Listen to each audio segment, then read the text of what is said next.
Welcome back to the Tariq Elite Radio Show. This is Tariq Elite Nasheed, also known as King Flex, broadcasting live out here in Waikiki, Hawaii, doing the vacation thing, but I still want to chop it up with the family.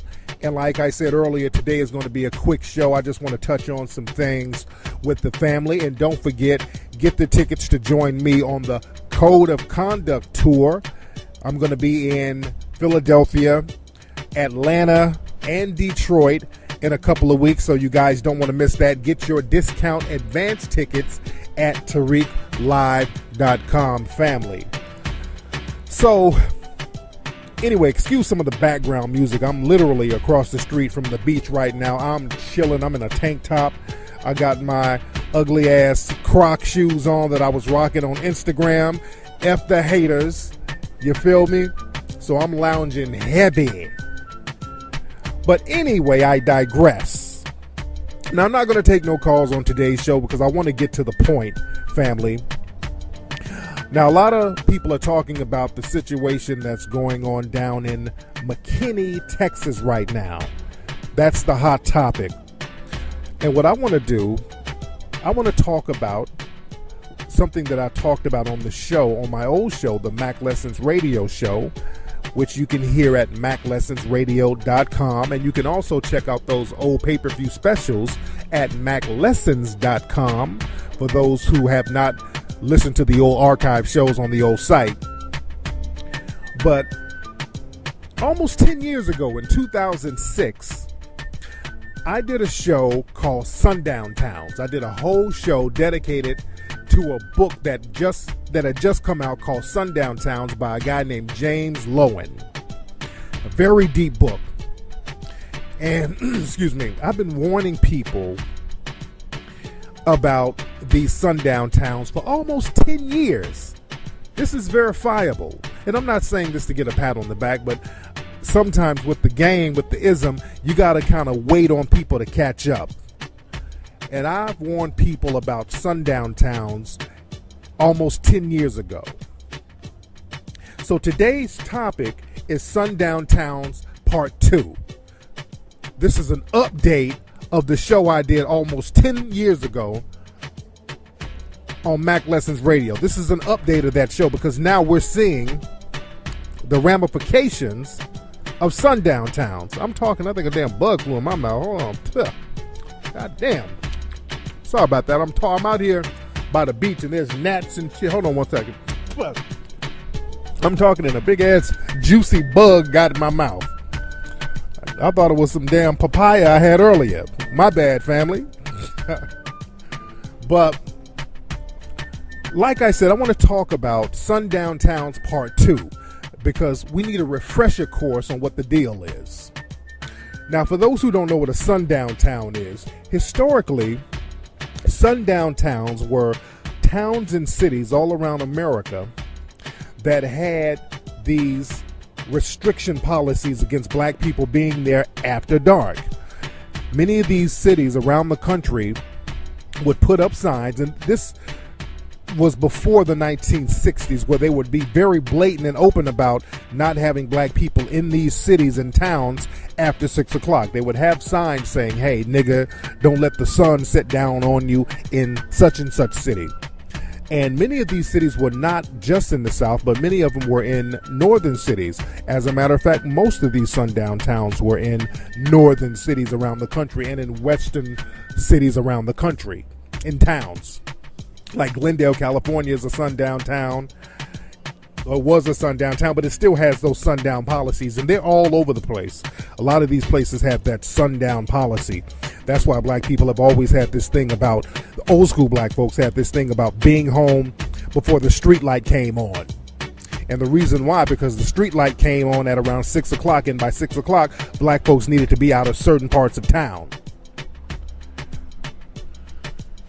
And this has been, this goes back to the whole Jim Crow thing, but the sundown town rule, that still applies today. It's just been updated. And what they do, the white supremacists in these neighborhoods, after the 1960s, when it became illegal to have up a sign saying, hey, black folks, you can't be in this side of town after dark. As a matter of fact, there was one place in Illinois called Anna, Illinois, that had a bell, and the bell is still there, and the bell would ring at 6 o'clock every day to let the black people know that they had to get up out of town. Some real sick white supremacist bullshit. But that's part of the religion of white supremacy around this country. But after the 1960s, when it became illegal to do that, what the white supremacists would do, they would just have law enforcement do the dirty work for them. And they would have all of these homeowner association rules and bylaws that would restrict black people from coming in and out of these parts of town at night. Now, before the 1960s, if you were caught in some of these towns, the people in the neighborhood, they just lynch you. It would just be straight up and down like that. But after the 1960s, when you couldn't just flat out lynch brothers and sisters, they would have the police do the dirty work. So they would have police come in and harass black people, pull them over, cite them for, a tail light that wasn't on, that was really on, or a broken windshield or a crack in the windshield. Just some old random bullshit reason. They would harass black people for being in certain parts of town. And also what they would do, they created the gated communities as a way to sundown their towns. This is the situation that happened with Trayvon Martin. See, with Trayvon Martin, the whole reason why they got at him and the white supremacists justified Zimmerman killing him is because Trayvon Martin was not supposed to be in that area at night. That's what the white supremacists kept saying. They kept saying, well, he had the right to go home. When people said, what right did Trayvon Martin have? They said he had the right to go home. That's that sundown town mentality. So now let's fast forward to McKinney, Texas. Now, McKinney, Texas, for those who don't know, and by the way, the book Sundown Towns, you can get that. I've been promoting this book for almost 10 years. A white guy wrote this book. So as a white guy, he had access to all of these little places around the country that would tell him what the deal was. See, the thing is, they play these little games with black folks and talk in code when we come around, but they lift the code among each other. Sometimes they'll start talking real among each other. So people like James Loewen broke the code and told on the white supremacists, which is a major code breaker. You're never supposed to tell the trade secrets of the white supremacists. So shout out to James Loewen for being brave. I hope y'all don't hear this kid. Some kid is yelling behind me, some Asian kid. I don't know if he's doing karate. I hope he shuts the fuck up. I don't know how much of this stuff y'all can hear in the background. All right, there's a lot of noise going on. There's music and kids yelling all over the place, but I'm still trying to chop up game. I need to give this motherfucker a graham cracker or something. Damn, I can't hear my damn self talking with this kid yelling in the back. But I digress. But like I was saying, James Loewen, he broke the code of the white supremacists by telling on them. Now, we fast forward to McKinney, Texas. Now, McKinney, Texas, for those who don't know, there was a situation where these kids, black and white teenagers, went to this pool. They had a pool party in this basically predominantly white neighborhood of McKinney, Texas. What happened was, according to white and black teenage eyewitnesses, some of the white adult females came out and started an argument with some of the black teenagers. One of the adult white women who was there, who lived in that neighborhood, actually slapped one of the teenage girls, and they got into a physical fight. And you can see part of that fight on YouTube videos where there's actually two women fighting this one girl, and they're trying to pull the girl off, and they're trying to break it up. So these two white women initiated a fight with these black teenagers. So what happened was, somebody in the neighborhood called the police. So the police showed up, and one police in particular named Tariq Nasheed arrived on the scene on some TJ Hooker shit, where he's doing barrel rolls with his gun. He's running at top speed. He think he's in an episode of fucking Chips. He's just jumping and running all over the fucking place. Little short douchebag in full white supremacist mode. He's doing all the way the most. Now, some of the other officers were pretty cool. They were, low-key. They were kind of talking to the kids, seeing what was going on.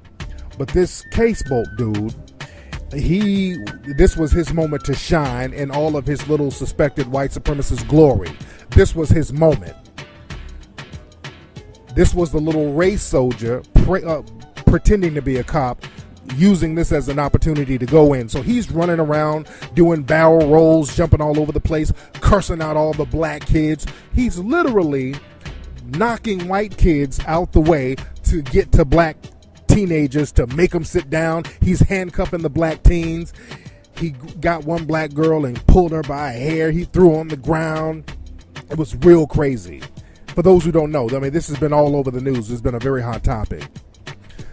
So he's doing all of this extra Walker, Texas Ranger nonsense. It's being filmed by a 15-year-old white kid named Brandon Brooks. Now, Brandon Brooks, he's not saying anything to Brandon Brooks. Brandon Brooks, he's the white kid following the cop, filming all this shit, and he's not saying one word to Brandon Brooks. As a matter of fact, as Brandon Brooks has done interviews saying that, hell, I felt invisible.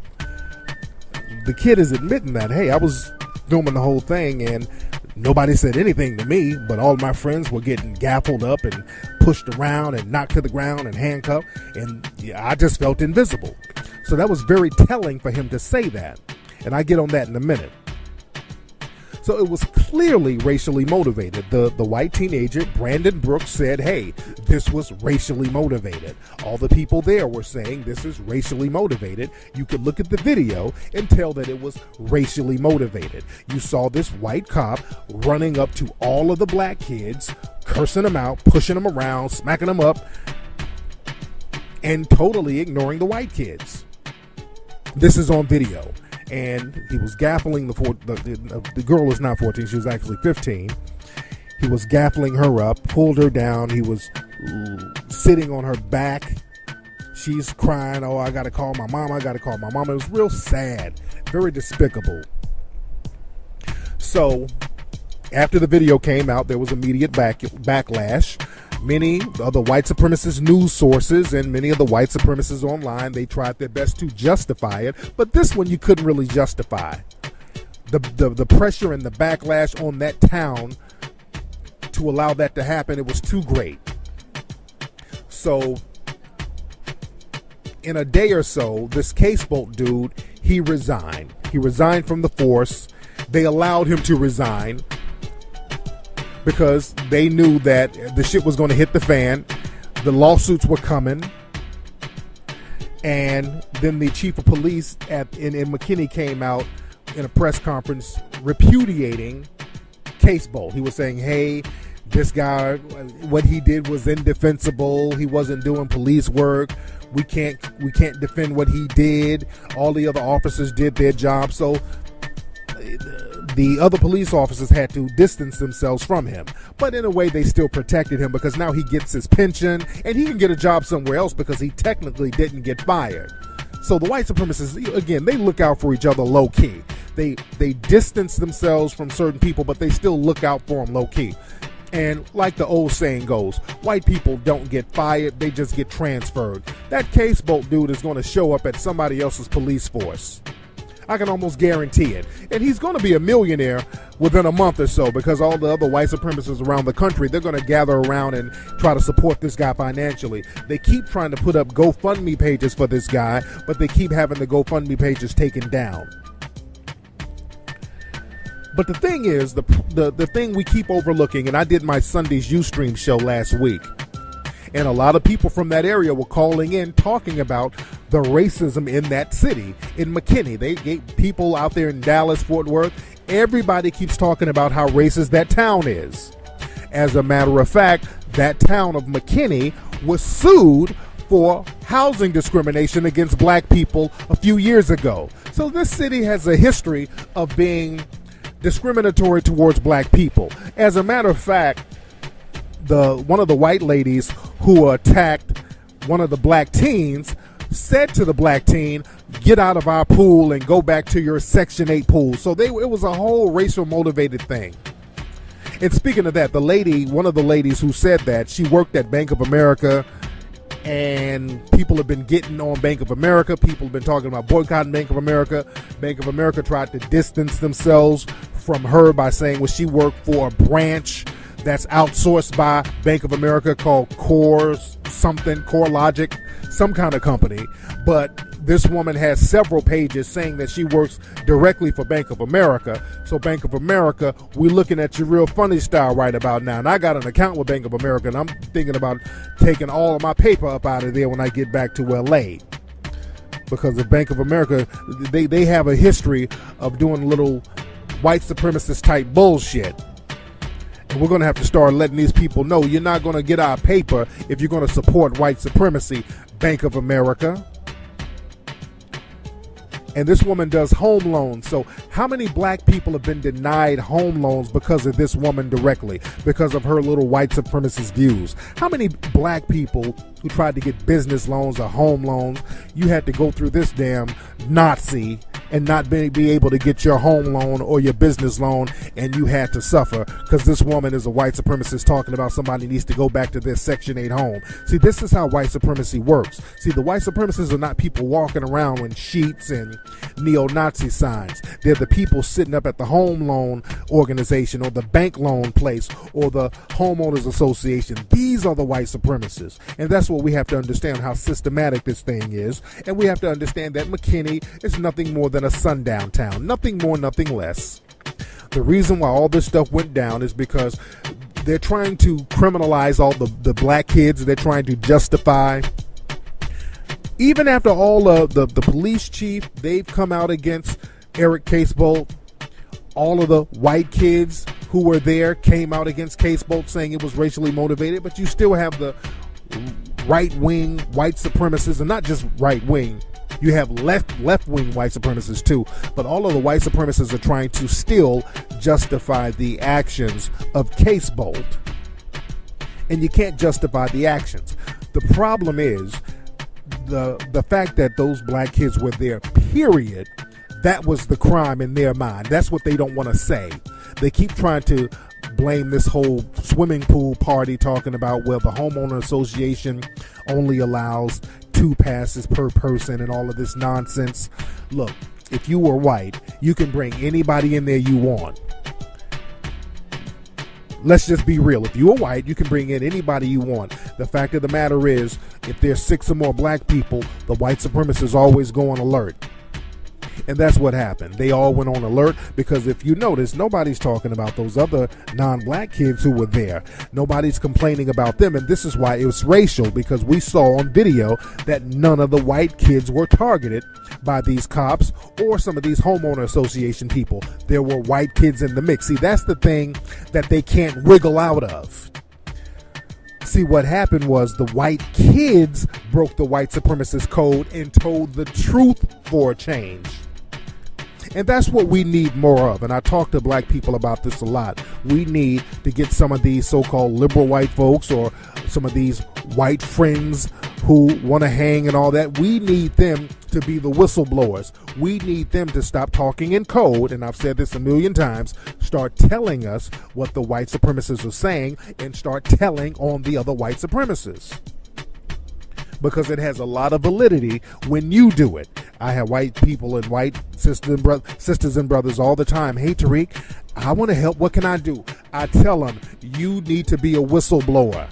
You need to infiltrate the white supremacist circles and blow the whistle on them. That's exactly what you can do. If you can't do that, you're just kind of bullshitting around. I don't need you to go to Africa and pet people with malaria or go down to Haiti and give people some corn on the cob and then leave and all that old stupid shit. That's cosmetic. We need you to do some real sacrificial work if you want to replace the system of white supremacy with a system of justice. But the problem was McKinney is nothing more than a sundown town. It's a sundown town. The black folks were not supposed to be there, period. That's what they don't want to say. They keep almost saying that, but that's what they don't want to go ahead and say. Those black kids shouldn't have been there, period. They're trying their best to criminalize them, but they can't do it. They went to that little pool party. They tried to make up some story how they jumped the fence and confronted some security guard and all this old stuff. They're making up these little cockamamie stories, but these kids just went to a pool party, nothing more, nothing less. They didn't harm anybody. They weren't vandalizing anybody. And they had this crazy little white supremacist race soldier pretending to be a cop running around there trying to gapple up people. And those white supremacists in that neighborhood are still supporting him, saying he did the right thing. Because they support sundown policies in that town. Black folks were not supposed to be there. Some of these towns don't even wait to sundown. They don't want you there, period. If it's 6 or more of you, see, that's the rule. You got to understand the rules of these towns. The rule of a sundown town, they got 3 basic rules about black people being there. One black person, you can be there if you're a maid or a butler or you're cutting the grass or you're doing some kind of work for somebody, but you just got to leave at 6. Got it? Or if you're a black person there, if it's 5 or 6 or more of you, you shouldn't be there at all, because again, the white supremacists get on alert when they see a number of black people. And number 3, they never, ever, ever, ever want you in their swimming pools. The white supremacists are very funny style about black people being in their swimming pools. They've been like that for a long time. Those swimming pool rules, they will drain a swimming pool if they found out some Negroes swam in it. That Dorothy Dandridge movie with Halle Berry, go look at that movie.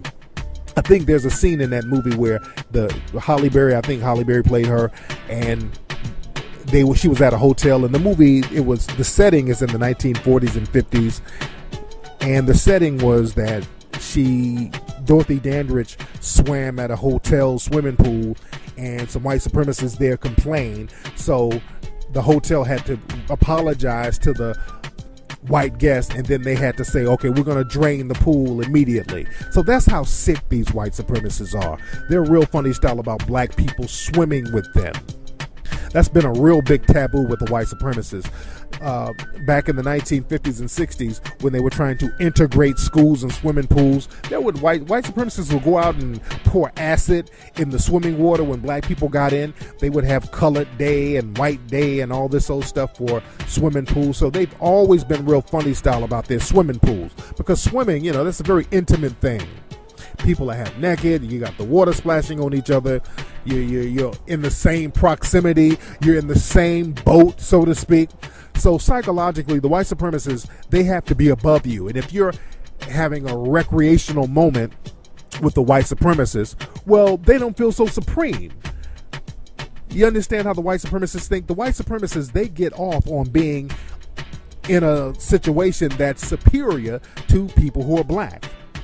They get off on being in a situation or a social setting where they can do things that black people are not allowed to do. That's the great thing about being a white supremacist. We get certain privileges that the Negroes can't get.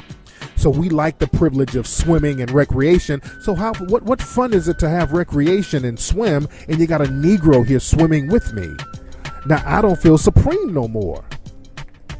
That's the sick mindset of a white supremacist. So you got to understand how these people operate. It's illogical, but they don't want to say these things outright. Now, they used to say it outright back before the 1970s, and they say it behind closed doors, but they have to try to talk in code, and that's why it seems confusing to a lot of black people, because they talk in these codes. But again, McKinney is nothing more than a sundown town, and they were enforcing a sundown rule.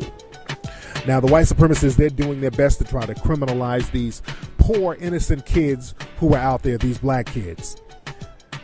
Now they're trying to criminalize the black girl who got assaulted by Case Bolt. I know some of the people on Fox News were talking about she's no angel and she's this and those rowdy teens. And these teens didn't do anything wrong. To try to justify teenagers getting smacked up and guns pulled on them. This Case Bolt dude pulled a gun out on these innocent unarmed teenagers. It was some real sick Nazi shit that was going on. And the world saw it. And I was tweeting about this when it first happened, and the BBC contacted me. They wanted me to do an interview, and I was going in. They called me, and I did an interview with the BBC. Because the international press, they immediately called me, and I was giving that work. I was calling the dude a race soldier. I was saying, hey, this is some Nazi. I was using all the keywords that we need to use when we have to deal with these race soldier white supremacists. I said white supremacists about 5 times on there. You know, I have to call it what it is. I was giving them that work. And we got to stop being afraid to call it what it is. But the thing is, they're trying to criminalize these kids, trying to say that they deserve to get gavelled up like that. And it was very interesting how when black kids are in situations, they deserve to get manhandled by the cops. They deserve to get guns pulled on them when it's 14 and 15-year-old black kids. But who was that white dude, that Duggar guy who molested all of his sisters? This dude molested half his damn family. That 19 kids and counting dude. Whatever, I don't watch these bullshit shows. But that Duggar dude, y'all know who he is. They've bbeen talking about that child molested dude, and they've been trying to justify him molesting kids because he was 14 when he did it. See, when he done molested kids at 14, and they're like, oh, he didn't know what he was doing. Oh, we need to give him a pass. We need to forgive him because this asshole molested kids when he was 14. That's what they say. He probably did it when he was older. But the whole narrative about him is different when they speak about people in the dominant society. And with us, you know, they criminalize us at any cost. So we have to look at that, and we have to stop falling for the okie doke. And the thing is, with this cop out here that was running around gaffling people up, see the people on Fox and all these people try to justify it by saying, well, those black kids were not following orders. They were not following directions. I've seen that tape, the video of, okay, I got a siren going past me. But I've seen the video several times. And one thing I noticed, this race soldier, Eric Casebolt, he kept giving conflicting orders. At one moment, he would say, y'all sit down. Then he would say in the next breath, y'all get out of here. Sit down. Get out of here. Shut up. Sit down. Get out of here. So he was all over the place, and the kids were clearly confused. Excuse me, guys. So the kids were confused. This guy was he was sit down, get out of here, sit down, get out of here. So nobody really knew what to do. They didn't know what to do with this asshole running around, jumping at people and cursing people. They didn't know what to do, and he's pulling the gun out. Nobody know what the fuck to do. He would say, get out of here. Then he pulled the gun. They run. Why'd you run? Then one brother got arrested for running. So again, when it comes to black people, they make the rules up as they go along, and then they blame us for breaking these arbitrary rules that they make up as they go along. That dude, Casebolt, was making up the rules as he went along. That's why he had to resign, because the lawyer can look at that tape and break it down. He don't have a chance in court, and they know it. That's why the police force had to distance themselves from him, because they can't say that those kids weren't following orders. That dude gave about 3 or 4 different conflicting orders, and a lawyer is going to eat that up, and they should. I know they got a bunch of civil cases in the pipeline, and that's good. They need to drain that city. And I know there's been a lot of protests out there today. That's good. People are bringing attention to the game. But we need to be aware of these sundown towns out here. And shout out to that kid, Brandon Brooks. Now, I was looking at some of the white supremacist websites like Stormfront and all that, and they're like calling him a race traitor. They were like, oh, he's a wigger. So keep your head up, Brandon Brooks, and some of our other white brothers and sisters out there who want to do the right thing. Don't be afraid to break the code and tell the truth, because the system of justice is much better than a system of white supremacy. And with this Brandon Brooks dude, he's a young guy. He's 15 years old, so a lot of young kids are in that rebellious stage. And they rebel for right reasons. He's rebelling against systematic white supremacy to a certain degree, and he's going for justice. He did the right thing. He told the truth. He didn't fall for the white supremacist code. And I'm glad he was a young guy who still has that rebellious honor system thing going. Because a lot of young people are very honest about things, and all he did was tell the truth. He did what a lot of white people will not do. when they see racial injustice, they won't own up to it being racial. He did something that a lot of white people need to do. He said, yes, it was racial. Yes, I do think it was racial. And that was very crucial to this whole situation. That's really why this situation went down the way it did. That's why Case Bolt was let go, or they made him resign. That's really why, because now you had a lot of the white kids there saying that it was racial. Because, see, the white supremacists, what happened, they tried to wheel out a couple of coons. They found some coon who live out there in McKinney, some coon-ass nigga who's out here trying to promote his bullshit radio show that don't nobody know of. He's out there, well, I don't think it's racial. Nobody gives a fuck about what he thinks. That shit fell on flat ears. Nobody fell for that okie doke. They've been wheeling that same nigga around. I'm not going to even say his name. Some unknown slave-looking coon out here talking about, I don't think it was racial. I was out there. And I don't think he was nowhere near the scene. He just probably happened to live somewhere near that area, but he wasn't out there, I don't think. But they've been wheeling him out on Fox News. You know, they get the coon train rolling, and that didn't work this time. Nobody was falling for the coon train this time. And shout out to Roland Martin. Shout out to Roland Martin. Shout out to D.L. Hughley and other people.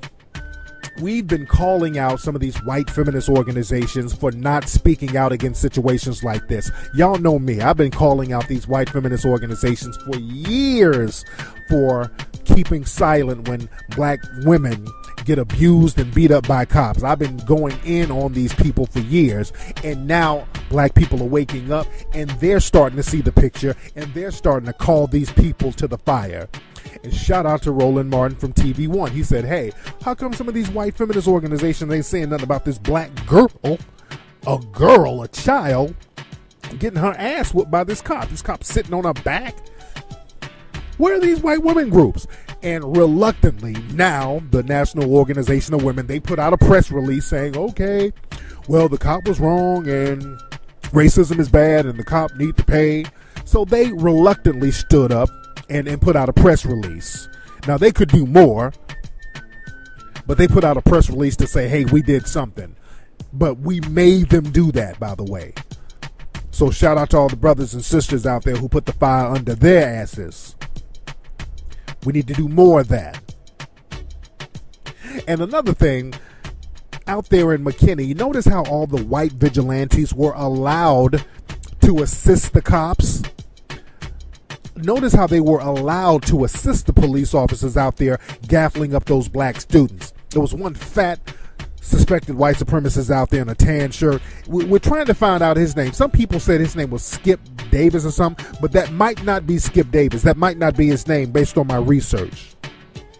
So people are still trying to find out his name. Why was this guy allowed to sit up here and assist cops? See, black people got to be very careful because, see, these white supremacist race soldiers who are posing as cops, they're allowing these white vigilantes to assist them. And what they're going to do is start deputizing some of these people because they're going to start having these open carry laws, and they're going to allow these vigilante groups to start targeting black folks. So black people need to get real savvy about protecting themselves out here in the game because it's about to get real heavy.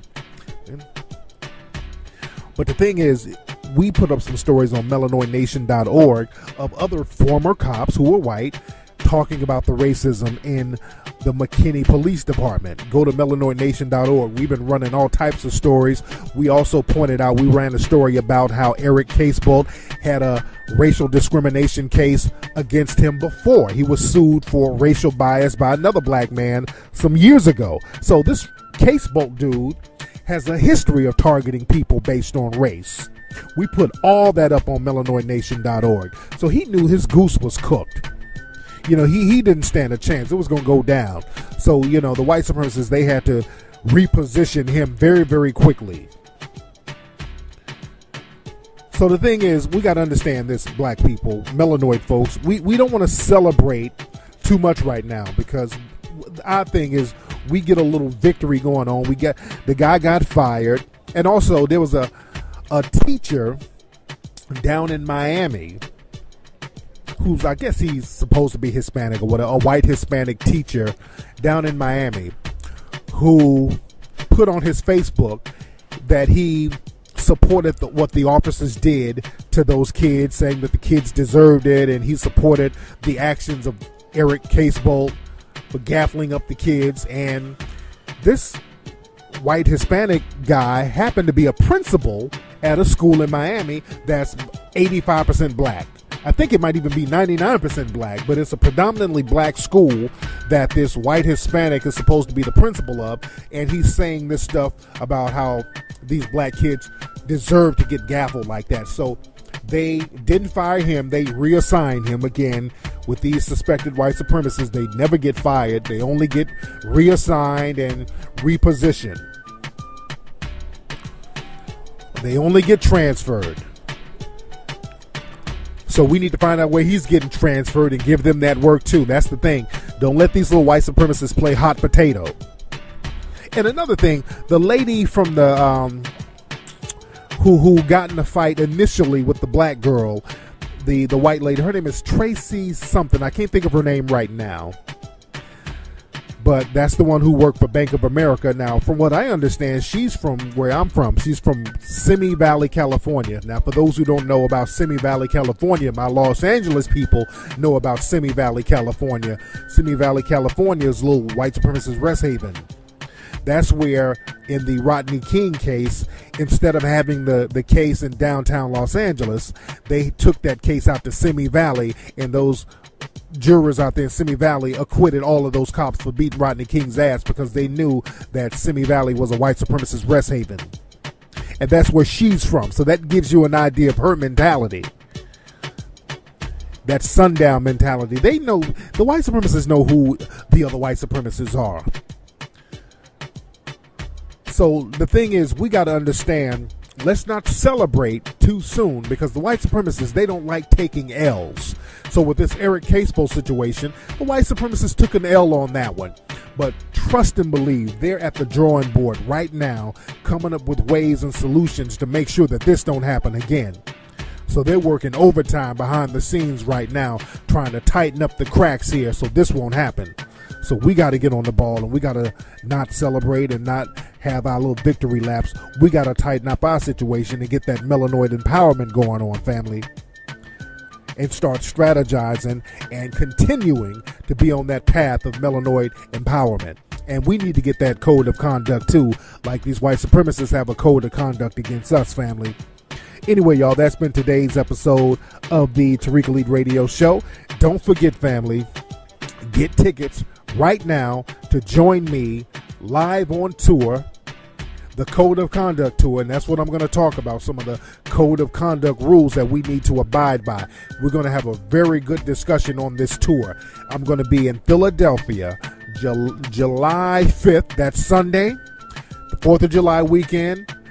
I'm going to be in Atlanta at the Alliance Theater, real nice theater in Atlanta, on Saturday, July 11th. So everybody, if you're in Alabama, if you're in Memphis, if you're in Florida, come on up to Atlanta. There's going to be plenty of room, nice big theater. The game is going to be heavy. I want to talk with the family. You get a chance to chop up game with me, man. We're going to have a ball in Atlanta. And Detroit. I'll be in Detroit on July 18th. Y'all better get y'all tickets now. From what I understand, the Detroit lecture is almost sold out. So Detroit, get your tickets. If you're in Chicago, come on over to Detroit. If you're in Minnesota, come on over to Detroit. If you're in Canada, come on down to Detroit. The game is going to be heavy on the 18th. Get your tickets at TariqLive.com, ladies and gentlemen. And don't forget to go to TariqElite.com to get all that fresh gear. Anyway, y'all, let me get me a little dip in the pool before I get back to the room.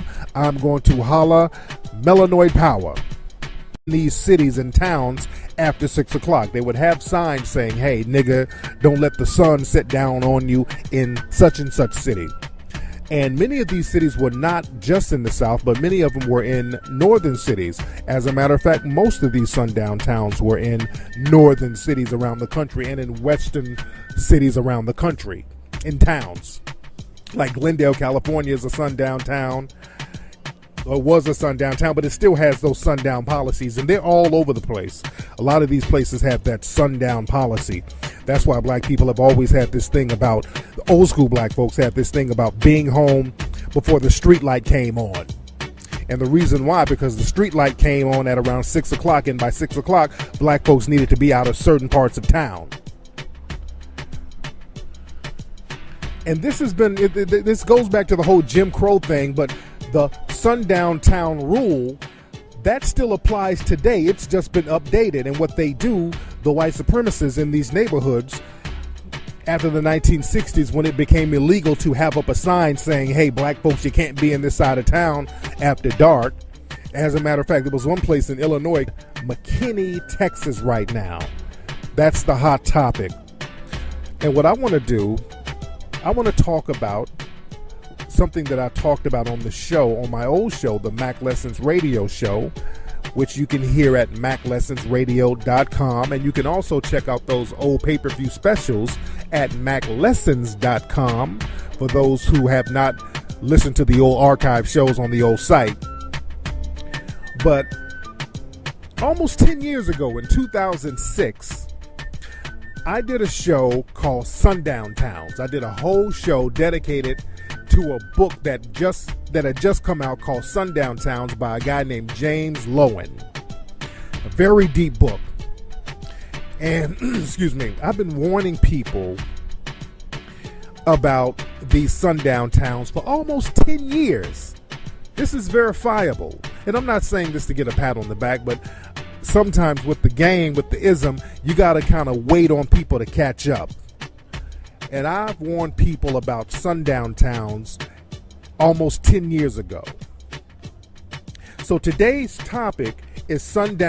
Welcome back to the Tariq Elite Radio Show. This is Tariq Elite Nasheed, also known as King Flex, broadcasting live out here in Waikiki, Hawaii, doing the vacation thing, but I still want to chop it up with the family. And like I said earlier, today is going to be a quick show. I just want to touch on some things with the family. And don't forget, get the tickets to join me on the Code of Conduct Tour. I'm going to be in Philadelphia, Atlanta, and Detroit in a couple of weeks, so you guys don't want to miss that. Get your discount advance tickets at TariqLive.com, family. So, anyway, excuse some of the background music. I'm literally across the street from the beach right now. I'm chilling. I'm in a tank top. I got my ugly ass Croc shoes on that I was rocking on Instagram. F the haters. You feel me? So I'm lounging heavy. But anyway, I digress. Now, I'm not going to take no calls on today's show because I want to get to the point, family. Now, a lot of people are talking about the situation that's going on down in Downtowns Part 2. This is an update of the show I did almost 10 years ago on Mac Lessons Radio. This is an update of that show because now we're seeing the ramifications of sundown towns. I'm talking, I think a damn bug flew in my mouth. Hold on. God damn. Sorry about that. I'm out here by the beach and there's gnats and shit. Hold on one second. I'm talking and a big ass juicy bug got in my mouth. I thought it was some damn papaya I had earlier. My bad, family. But like I said, I want to talk about Sundown Towns Part 2 because we need a refresher course on what the deal is. Now, for those who don't know what a sundown town is, historically, sundown towns were towns and cities all around America that had these restriction policies against black people being there after dark. Many of these cities around the country would put up signs, and this was before the 1960s, where they would be very blatant and open about not having black people in, called Anna, Illinois, that had a bell, and the bell is still there, and the bell would ring at 6 o'clock every day to let the black people know that they had to get up out of town. Some real sick white supremacist bullshit, but that's part of the religion of white supremacy around this country. But after the 1960s, when it became illegal to do that, what the white supremacists would do, they would just have law enforcement do the dirty work for them. And they would have all of these homeowner association rules and bylaws that would restrict black people from coming in and out of these parts of town at night. Now, before the 1960s, if you were caught in some of these towns, the people in the neighborhood, they just lynch you. It would just be straight up and down like that. But after the 1960s, when you couldn't just flat out lynch brothers and sisters, they would have the police do the dirty work. So they would have police come in and harass black people, pull them over, cite them for, a tail light that wasn't on, that was really on, or a broken windshield or a crack in the windshield. Just some old random bullshit reason they would harass